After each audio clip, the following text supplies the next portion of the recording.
ಹೊಳಲ್ಕೆರೆ ತಾಲೂಕಿನ ರಾಮಗಿರಿ ಹೋಬಳಿ ದಾಸಿಕಟ್ಟೆ ಗ್ರಾಮದಲ್ಲಿ ಸುಮಾರು 30 ವರ್ಷಗಳಿಂದ ಮೂಲಭೂತ ಸೌಕರ್ಯವಿಲ್ಲದೆ ಇಲ್ಲಿನ ಜನ ಪರಿತಪಿಸುವಂತಾಗಿದೆ.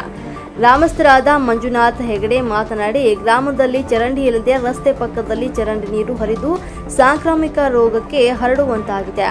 ಡೆಂಗ್ಯೂ, ಮಲೇರಿಯಾ ಕಾಯಿಲೆಗಳು ಹೆಚ್ಚಾಗಿದ್ದು ಹಲವಾರು ಬಾರಿ ಮನವಿ ಸಲ್ಲಿಸಿದರೂ ಕೂಡ ಯಾವುದೇ ಅಧಿಕಾರಿಗಳು ಇತ್ತ ಕಡೆ ಗಮನವನ್ನ ಕೊಟ್ಟಿಲ್ಲ. ಇದೇ ರೀತಿ ಮುಂದುವರೆದರೆ ತಾಲೂಕು ಆಡಳಿತ ವಿರುದ್ಧ ಪ್ರತಿಭಟನೆ ಮಾಡಲಾಗುತ್ತದೆ ಅಂತ ಎಚ್ಚರಿಸಿದ್ರು. ಗ್ರಾಮಸ್ಥರಾದ ತಿಮ್ಮಯ್ಯ, ಮಂಜಪ್ಪ, ನಾಗರಾಜ್ ಸೇರಿದಂತೆ ಹಲವಾರು ಈ ಒಂದು ಸಂದರ್ಭದಲ್ಲಿ ಭಾಗಿಯಾಗಿದ್ರು.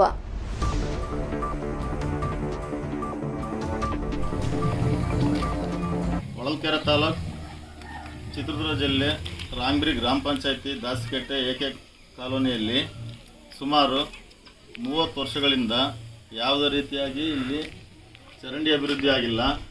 ಈ ನಿಟ್ಟಿನಲ್ಲಿ ಸುಮಾರು ಸಲ ಗ್ರಾಮ ಪಂಚಾಯತಿ PDO ಮಹೇಶ್ ಅವರಿಗೆ ಮನವಿ ಕೂಡ ಕೊಟ್ಟಿದ್ದೀವಿ. ಅವರು ಕೂಡ ಸ್ಪಂದಿಸ್ತಾ ಇರೋದು ಹೆಚ್ಚು ಕಡಿಮೆ. ಅವರು ವರ್ಷ ಆದ್ರೂ ಕೂಡ ಈ ಕಾಲೋನಿಗೆ ಬಂದು ಭೇಟಿ ನೀಡಿಲ್ಲ. ಈ ಚರಂಡಿ ಕಲುಷಿತ ನೀರಿಂದ ಸಾಂಕ್ರಾಮಿಕ ರೋಗಗಳು ಸುಮಾರು ಮಕ್ಕಳುಗಳಿಗೆಲ್ಲ ಹರಡ್ತಾ ಇದ್ದಾವೆ. ಸುಮಾರು ಜನ ಈಗ ಆಲ್ರೆಡಿ ಇಬ್ಬರು ಅಡ್ಮಿಂಟ್ ಆಗಿ ಚಿತ್ರದುರ್ಗ ಆಸ್ಪತ್ರೆಯಲ್ಲಿ ಚಿಕಿತ್ಸೆ ಪಡಿತಾ ಇದ್ದಾರೆ. ಯಾವುದೇ ಕಾರಣಕ್ಕೂ ತಾಲೂಕ್ ಪಂಚಾಯತಿ ಇಒ ಆಗಲಿ, ತಾಲೂಕು ಆಡಳಿತ ಅಧಿಕಾರಿ ಆಗಲಿ, ಹಾಗೂ ಈ ಪಂಚಾಯತಿ ಸಂಬಂಧಪಟ್ಟ ಗ್ರಾಮ ಪಂಚಾಯತಿ ಅಧ್ಯಕ್ಷರುಗಳಾಗಲಿ, ಮೆಂಬರ್ಗಳಾಗಲಿ, ಆಮೇಲೆ ಅಭಿವೃದ್ಧಿ ಅಧಿಕಾರಿ ಆಗಲಿ ಯಾರು ಕೂಡ ಈ ಒಂದು ಸಮಸ್ಯೆಯನ್ನು ಆಲೋಚಿಸಿರೋದಿಲ್ಲ. ದಯವಿಟ್ಟು ಈ ನಮ್ಮ ಒಂದು ಮನವಿಯನ್ನು ಸ್ವೀಕರಿಸಿ ಮಾನ್ಯ ಪ್ರಿಯಾಂಕ ಖರ್ಗೆ